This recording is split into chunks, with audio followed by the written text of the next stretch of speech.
इमाम मालिक रदियल्लाहु अन्हु ने शरीक बिन अब्दुल्लाह बिन अमी नमर के वास्ते से खबर दी और उन्हें अनस बिन मालिक रदियल्लाहु अन्हु ने कि एक शख्स रसूलुल्लाह सल्लल्लाहु अलैहि वसल्लम की खिदमत में हाजिर हुआ।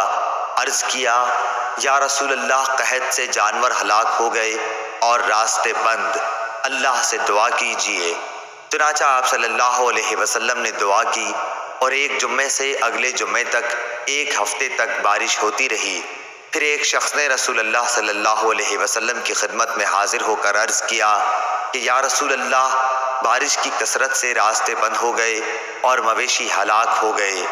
अब रसूलुल्लाह सल्लल्लाहु अलैहि वसल्लम ने ये दुआ की कि ए अल्लाह, बारिश का रुख पहाड़ों, टीलों, वादियों और बागात की तरफ मोड़ दे।